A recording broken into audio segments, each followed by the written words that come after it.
Welcome to Please Me, the award-winning bilingual podcast bringing you bold conversations and big clit energy.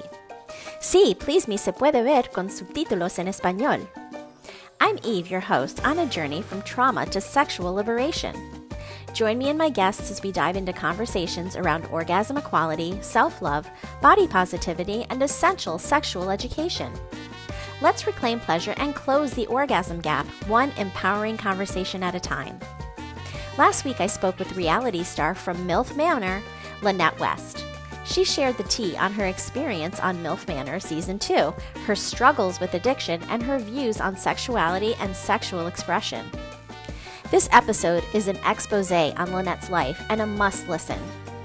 I'm beyond thrilled and deeply honored to be nominated for 2 ASN awards. The categories are Best Educator and Best Educator website, so be sure to check out my website and see all the great educational resources there, including my favorite products I use myself for optimal health, as well as my beautifully curated sex toy store. You can vote daily, so check the show notes to cast your vote and help me bring these wins home. I'm so grateful to every one of you. Thank you for your support.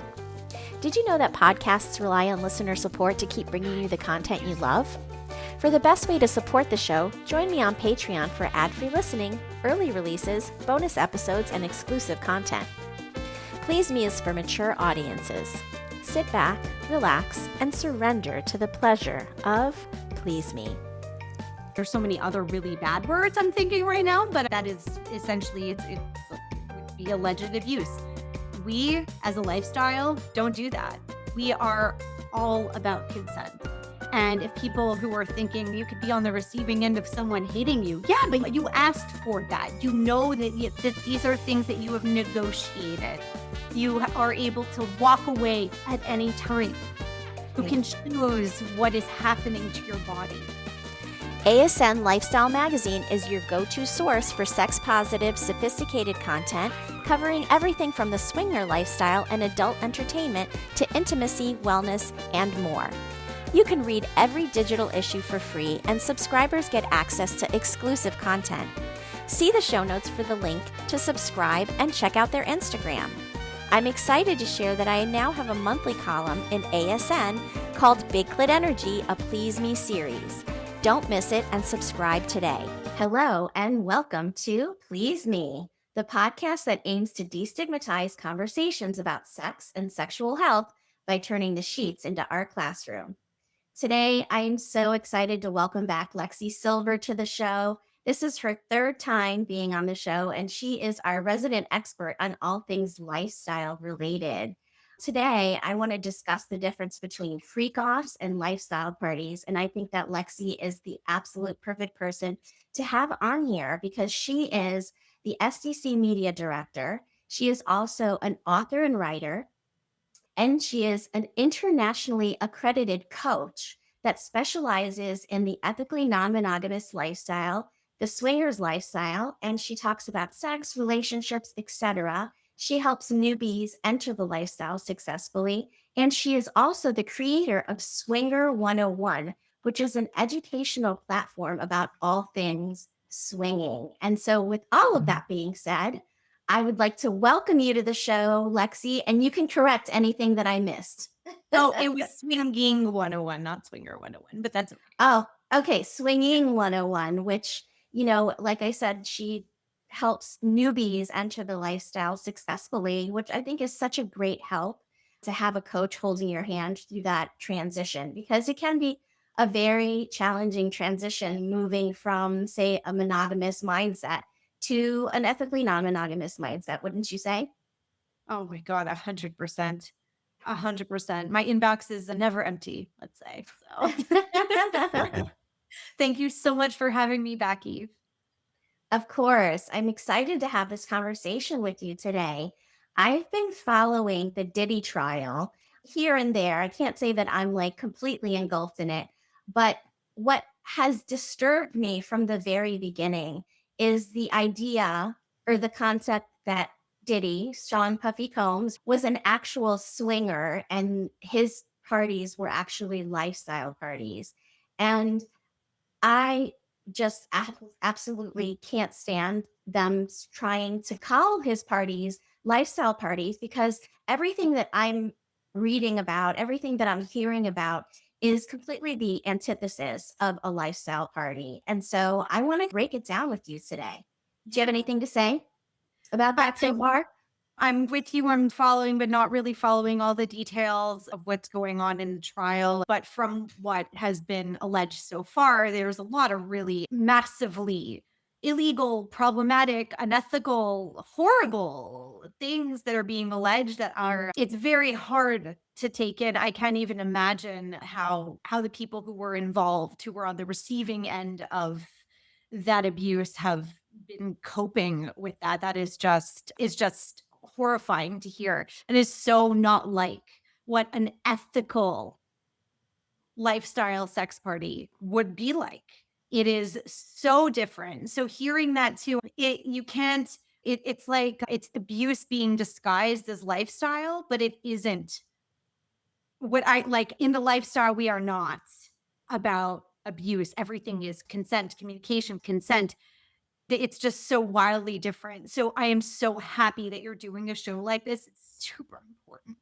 And I'm really happy that I'm here to talk about it. Not happy that we're talking about it and that it happened to have something to talk about in this way. But I think it's really important that people understand the differences between swinging Absolutely. and what is being called the lifestyle as a blanket term to really continue to make the lifestyle seem seedy and wrong and bad when it isn't. So, yeah. Absolutely. Yeah. Yes. So, one of the things that they say that Freakoffs typically have is drugs. Like as soon as you get in, that they're feeding you drinks that may have drugs inside of them, allegedly, right? Or they have cocaine and all sorts of other drugs. It's not just like the typical party drugs, right? Not ecstasy, but then there's all of these other things that they're allegedly saying were part of his sex parties. And many victims report that they were actually drugged. They drank something and then they couldn't stand afterwards, or they were very distressed afterwards. How does that differ in that respect in terms of like drug use, alcohol use, etc., from a lifestyle party? In the lifestyle, and when I say lifestyle, just for those of you who are listening who are not it quote in the lifestyle, this is a blanket term that we use for consensual non-monogamy, or AKA ethical non-monogamy. And swinging is type of consensual non-monogamy. There's a whole spectrum of different kinds and different labels and categorizations. I just want to be clear when I'm saying the lifestyle, it could be swinging, it could be, there are lots of different types of open relationships and open ways of being that fall under lifestyle. Abuse is not one of those. Okay. So let me just throw that out there. So the consensual slash ethical part of non-monogamy that we practice safely, healthfully, legally is to make sure that all participants are able to consent. And when you are intoxicated, you are not able to consent. So that is a huge no for us, like whether you're planning a party or going to one. Now, look, that's not to say that people don't take their own drugs occasionally when they're going out. There are, I'm sure, people who do that. I personally do not. I also advise to people to stay as sober as possible because it's intoxicating enough of an experience when you go to a party like this. It really is, like, on a level complete, like it's just, and it's so important to be clear-headed when you're making decisions regarding your body and other people's bodies. It's really crucial. So if you're intoxicated, you can't consent. So you're not going to a sex party and getting roofied at the door. You're not like it doesn't work that way. Right. Alcohol might be present, but it very much discouraged to be intoxicated. If you're drunk, people are not going to play with you or should not be playing with you. It's a known thing. I also feel lifestylers at these sex parties, we take care of each other. So if we notice that someone is struggling or someone is not okay, we take care of each other. We are a community of people who do that. And that is so wildly different from these other parties where there are people who are having things done to them. They're without consent. There are drugs involved. It's so different. It's just not anything like what we see at our parties where we do take care of each other. We're watching out for each other. We want everyone to have a good time. We want everyone to be able to consent. So that is a huge difference, not to mention illegal, but I mean, throwing that out there. But yeah, it's really crucial to have a clear head.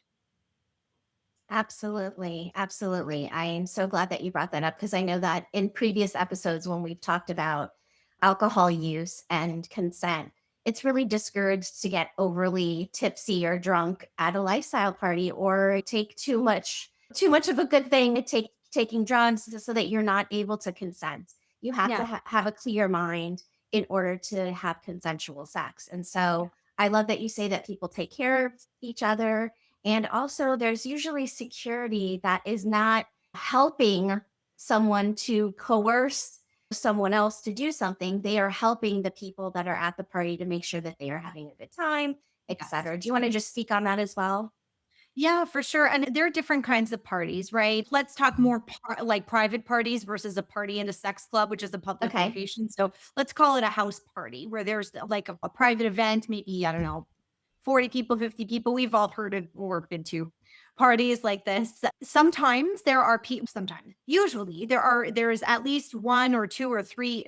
There are dedicated people who are there. They're not there to play. They are there exclusively to stay sober and to go walk around and make sure everyone is, as you said, having a good time, making sure everybody is able to consent. There's nobody like who is looking like they can't stand up straight, like you said, or looking like they're maybe having not a good time or that someone's boundaries are being violated.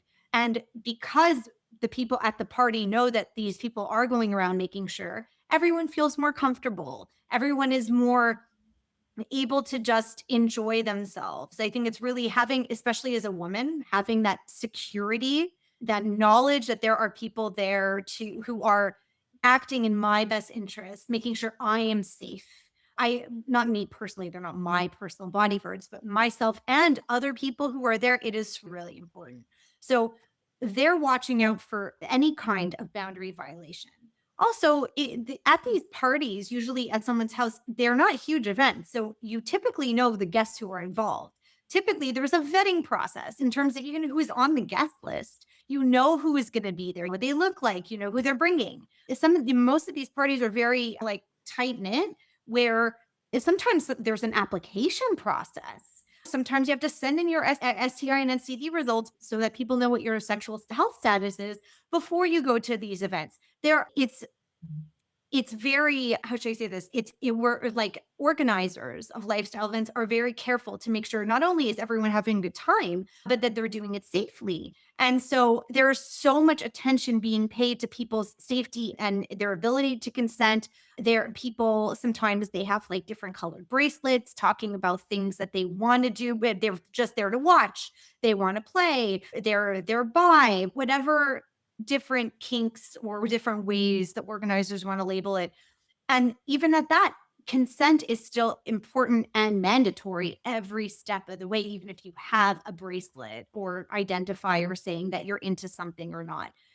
These are things that are absolutely prioritized above all else at these parties. So that is in stark contrast from the things that we're hearing emerge from this trial. Just to Yeah, start. just to start. And one of the things that I heard as well was that these parties were supposedly lifestyle, like swinger parties, and that everything goes or anything goes. And I just want you to speak to that because there's so many boundaries around each person's particular consent in a situation like that. So I just want to speak to that. Oh, yeah. And I hear this all the time, usually from people who are not lifestylers who think like being in an open relationship or being in the open lifestyle means you're down for anything. You're like just open for any kind of play, anytime from anyone. We know this is not the case. Okay. Absolutely not. No. It's not the case. Everyone's different. There's some people in the lifestyle who are in the lifestyle because they're voyeurs and they like to also, and they're exhibitionists, but they don't necessarily even play with other people. They just want to be watched while they're having sex. They want to watch other people having sex, and that's it. Everybody is different. Every couple, every individual who is coming into the lifestyle is different. everyone, and even at that, what I want on a Sunday could be different than what I want on a Thursday, and from whom and when and why and how comfortable I am. Even if like you're going to an open lifestyle party, any kind of lifestyle party, there is no anything goes. Everybody has boundaries. And even people who are like anything goes, there are still boundaries within that. You still need to ask for consent every single time. It's not optional. And when you go even to like a sex club, when you go to these parties, you usually have to sign an agreement saying you understand all of these things. There are signs that talk about consent. When it is just an absolutely mandatory thing, because even if you're like, I'm up for anything, that doesn't mean you were actually up for anything. You need to ask every time, make no assumptions that the people who are there are interested in playing with you at all. That's one big thing, but also interested in doing whatever it is that you want to do. Everyone is there to also experience pleasure. We're not there to serve others. Exactly. Exactly. You're there for your own purposes, and whatever those purposes are, whether it be being a voyeur, being an exhibitionist, or participating with other people. But again, communication and consent are the foundations of a relationship or a lifestyle like this. And so that brings me to something else that was alleged in this trial, which was that Diddy was threatening people's careers, their jobs, or he would have sex videos that were taken unbeknownst to the people that were in the videos. And he was using that to coerce them to not say anything or to do things that he wanted them to do. And so, again, the question is, how does this compare to a lifestyle party? I'm just flabbergasted by how like deep these allegations go and the levels. It's horrible to hear. And so illegal. It's So this no is like illegal. absolutely illegal things that he's doing. Yeah, And just crazy. So, not to mention illegal, yes, it also takes away consent from the people who are involved. We are a lifestyle based on discretion. We are a lifestyle who is very much like we respect each other's desire for and right to privacy. A lot of people who are in the lifestyle don't even use their real names. Some people who are on dating sites don't even show their faces. Privacy and secrecy are absolutely paramount. And because we all care about each other, and some people have jobs where even, their nighttime activities could be judged negatively and they could be seen in a negative light because unfortunately not the entire world is not as open about sex. But anyways, that said, so privacy is a huge thing. Also, we would never like people that I know, at least in the lifestyle who are holding these parties, and would never consider recording anything with a period, with or without anyone's consent. Like it's just not something that's done. People sometimes have their phones taken away from them at the door because of how important privacy and discretion are. If you're at a sex club, often you're asked to leave your phone in your locker if there's a locker there, or keep it in your purse and not take it out. Like they have security and people, like we mentioned before, walking around, making sure that everyone is feeling that they can be safe and able to express themselves, which you can't do when you know you're being filmed or that you fear that you are going to be recorded. So that is a huge difference, not to mention, as we said, illegal but it's a very important thing. We respect each other's need and like for privacy, desire for privacy, right to privacy. We don't consider doing things like that. It's really fundamental. It almost is like one of those things like you shouldn't need to say anything because that's how entrenched the need for discretion is in our lifestyle. It's really crazy to think that. And it's not, again, we talked about this, right? It's not, you can't disguise this abusive, alleged situation that reoccurred multiple times. You can't say this is a lifestyle thing. There is no consent anywhere.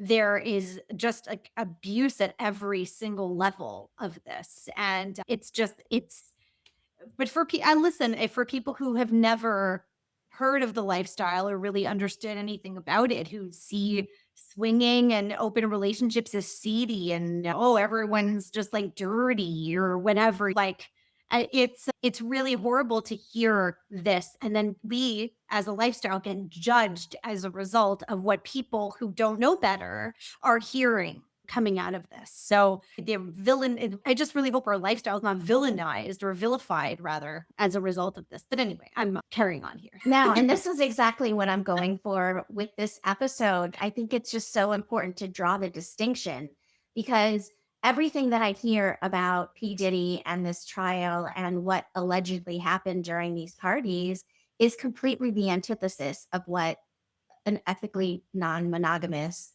and keyword being ethical, right? Lifestyle is all about. And that's why I wanted to have this conversation with you, Lexi.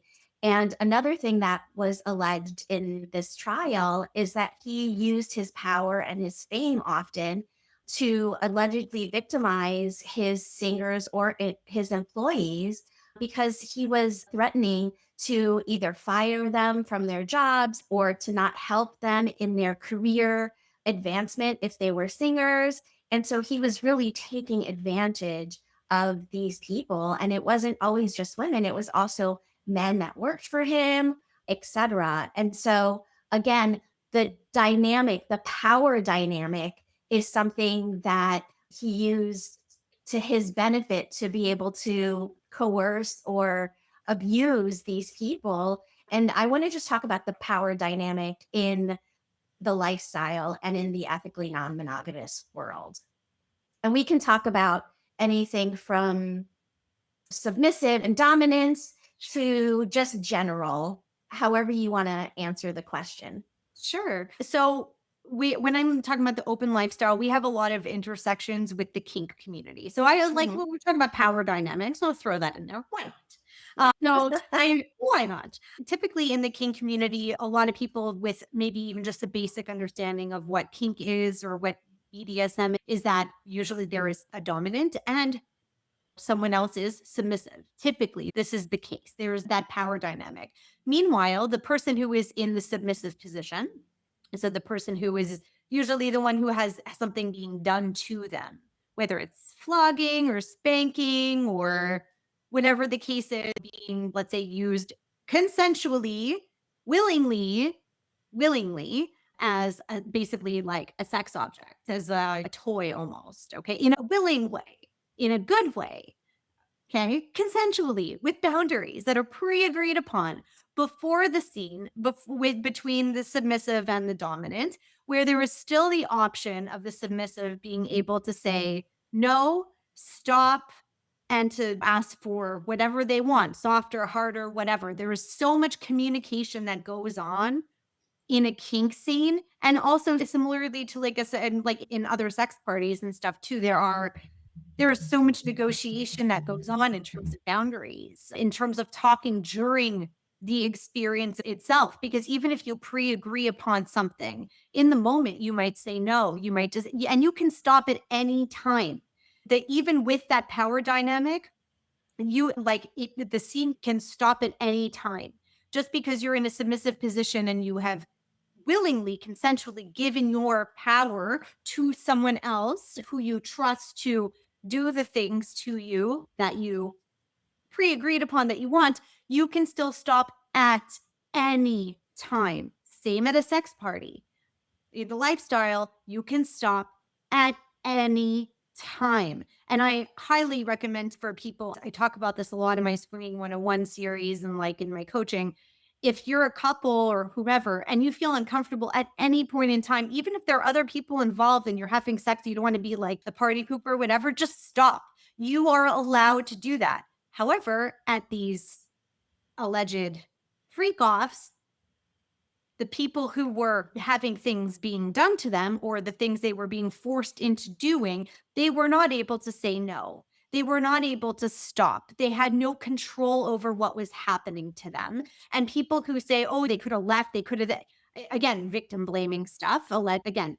These are allegations. I'm speaking generally. The point being is that the people who were involved in these alleged freak-offs had no control or say over what was happening. And they were being blackmailed essentially into continuing to allow the abuse to happen. It's just abuse.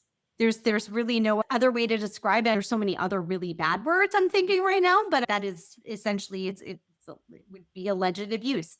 We as a lifestyle don't do that. We are all about consent. And if people who are thinking you could be on the receiving end of someone hating you, yeah, but you asked for that. You know that these are things that you have negotiated.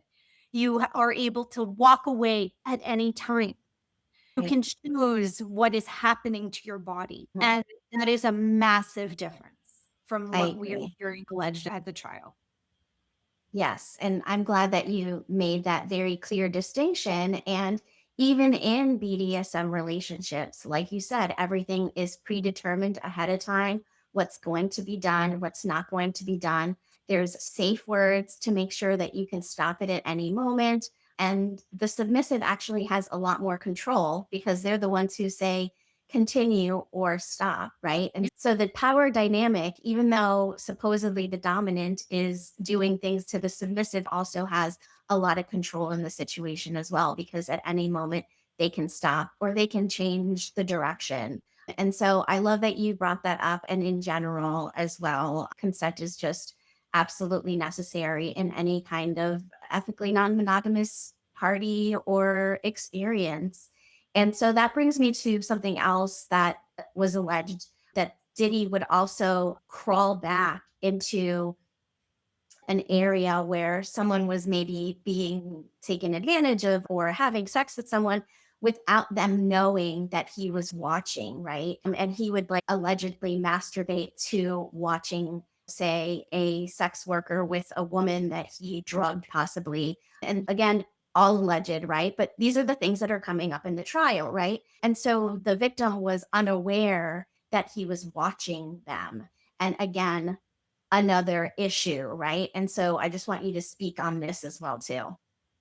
Whether it's someone in a room without you knowing that they're there, or being recorded without your knowledge, or being put in these situations where you don't know what's going to happen, none of this is legal or consensual. And this really shows more the differences between the two, right?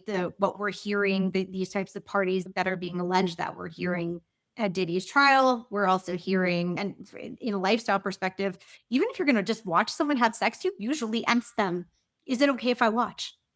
And then so everyone is aware of what's going on. Everyone who's participating can say no. It is having that option, having that ability to say no, to determine what makes you feel safe. All of those things are absent completely from any of these freak-off parties that are being alleged. And all of these details that are emerging are further just showing the differences between what the lifestyle is really all about: consent, ethics. In a way, we're like hippies with the free love, but that is all about love. It's based in love for each other and the sense of community and wanting everyone to feel good and safe and happy. Those types of like hippie, if you will, ideals. So if you want to compare it to that, nothing like what we're hearing from these allegations of abuse where the participants or victims were not able to leave or say no or determine anything.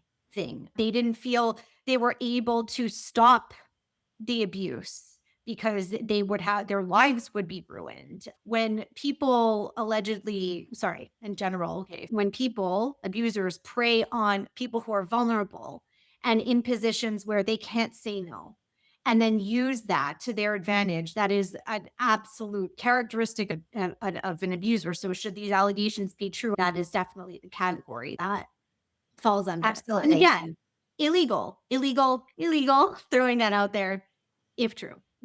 So If true. Yeah. This case has sexual assault written all over it, amongst so many other things. And very disempowering to the people that participated in these freak-offs, which I think is like the incomplete opposite of the ethically non-monogamous community, which I think is very empowering. Do you want to speak on that a little bit? yeah. Especially, before I say anything else, especially the role that a woman plays in the ethically non-monogamous world. And can we Yeah. talk on that a little bit? Oh, yeah. Just speaking from my own personal experiences when it comes to the lifestyle in a positive way. Being in the lifestyle, the first thing that I really realized was how empowered I was, how empowered I felt to just be my free, shameless sexual self. And I basically, this community created the perfect conditions for women to thrive. We really completely drive this lifestyle. Completely. It is very women centric. And the reason for that, and the reason for most of these things too, with these different parties in terms of safety and consent and having people walking around, making sure that everybody is having a good time. A lot of these things are done to protect us and to make us feel comfortable and safe.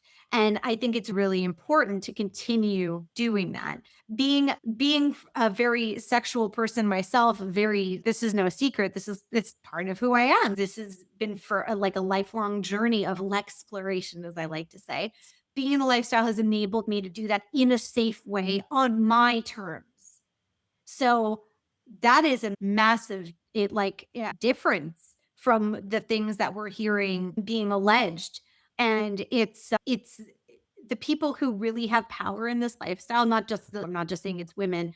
It's really about, how should I say this, being able to do whatever I want, let's say, in a sexy setting, but knowing that it's all going to be done according to what I feel comfortable with. That nothing, that I feel secure physically. Like I feel like my physical security is not threatened.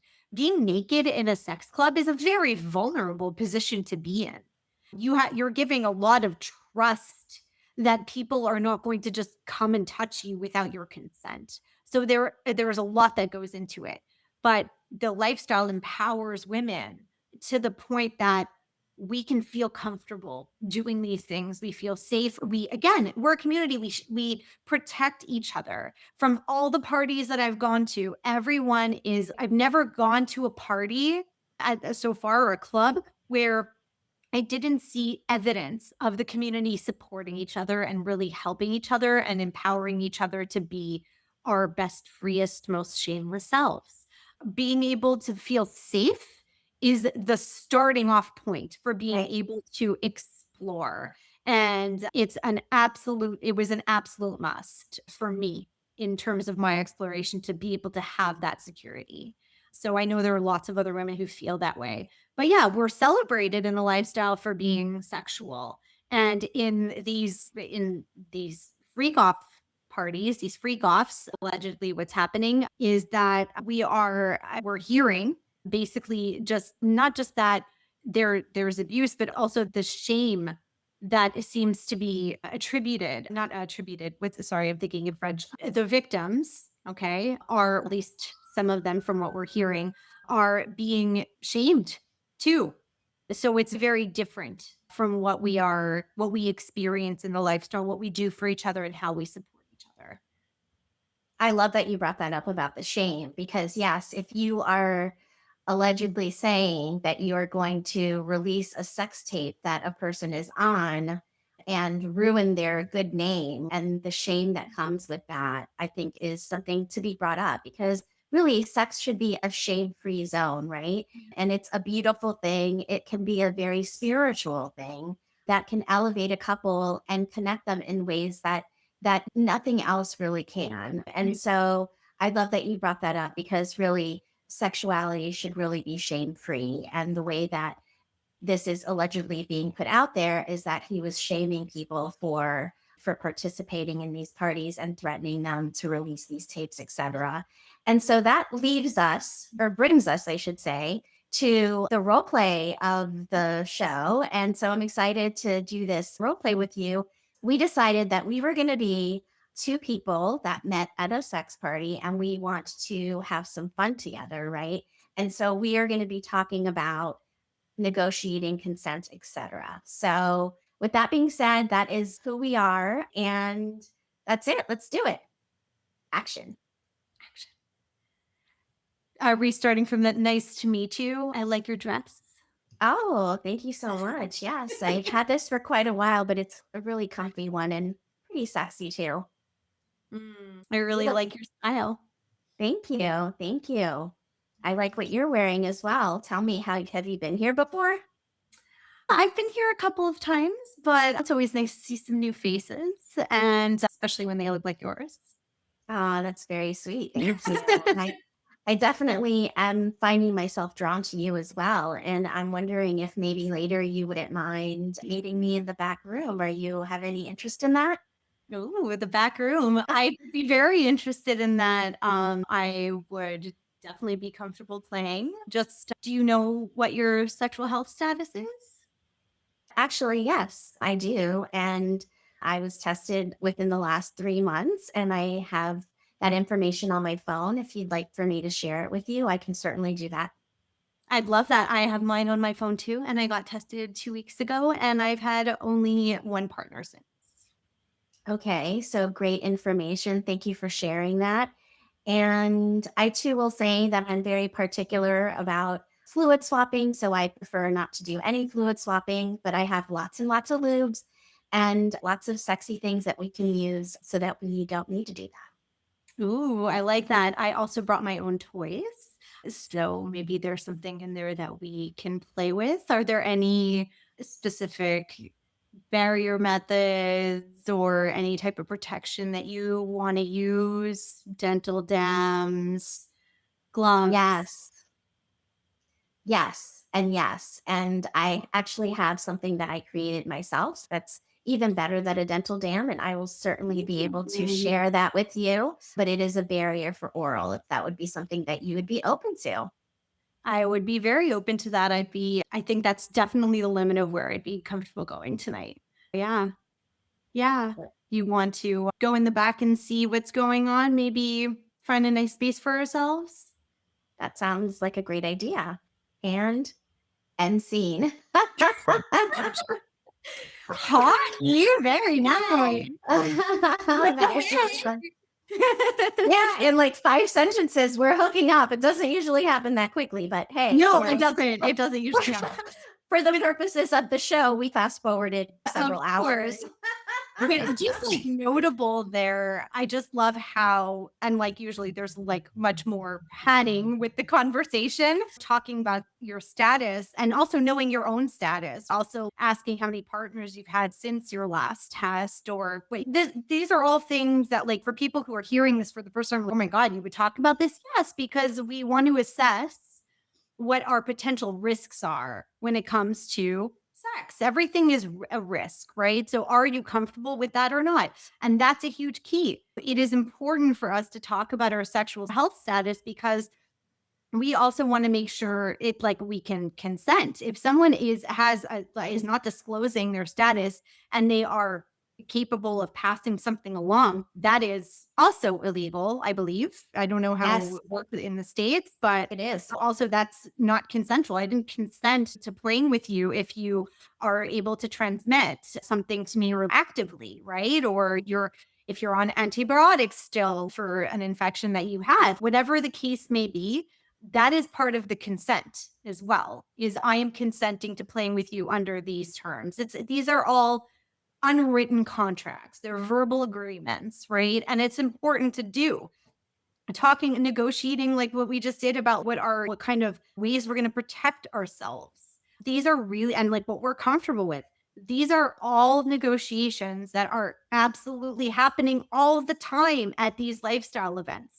So it's really, really crucial. These are things that are absent in terms of conversation at these alleged freak-offs. Right. Not in a lot of regular hookups or. Oh, yeah. So I think that really the general population can learn a lot from this episode. And it wouldn't be crazy or unexpected for you to say, how many partners have you had since your last testing? And I would have answered honestly, because you want the other person to feel comfortable and safe so that you can have the best time that you can have. Yeah, exactly. And it's all about the consent and continued empowerment and support of our community. And you're right, you don't hear it as often for Tinder hookups. I definitely, these are things that we talk about a lot more in the lifestyle that we're more used to talking about, I think, than in the mainstream for Yes. non-lifestyle community. And I know that like my audience is really all over the place. It's not just lifestyle. My show is about Right. sexual health. And so I have lots of people that have nothing to do with the lifestyle. And so for people out there listening that are not in the lifestyle, having these conversations should be part of your regular exploration when you're entering into a new relationship or even just hooking up with somebody, that you meet. So thank you for doing that role play with me. That was so much fun. And Yes. I want to make sure that my listeners can find you. Where can we find you, Lexi? Ooh, you can find me in everything related to my coaching, Swinging 101, everything at LexiSylver.com. That's Lexi with an I, Silver with a Y.com. Yeah. Find me there, connect with me. And I talk about all kinds of different topics related to open relationships this is just such a great topic. I am so glad that you're covering this. It is really crucial. So thank you for doing this and inviting me to talk about it. I appreciate that. Of course, you were the first person that I thought of when I decided that I wanted to do this. Lexi, thank you so much. This is the third time she's been on the show, and I love me some Lexi Sylver. And I want to make sure that you can find me as well. You can find me on pleasemepodcast.online. And my shows are there. Lots of my webinars are there. And I have a very sexy toy store. Also have lots of affiliates of different products that I actually use myself. So check out my site. It's actually up as an ASN award for Best Educator website, as is Lexi's website as well. Lexi is also up for 2 ASN awards.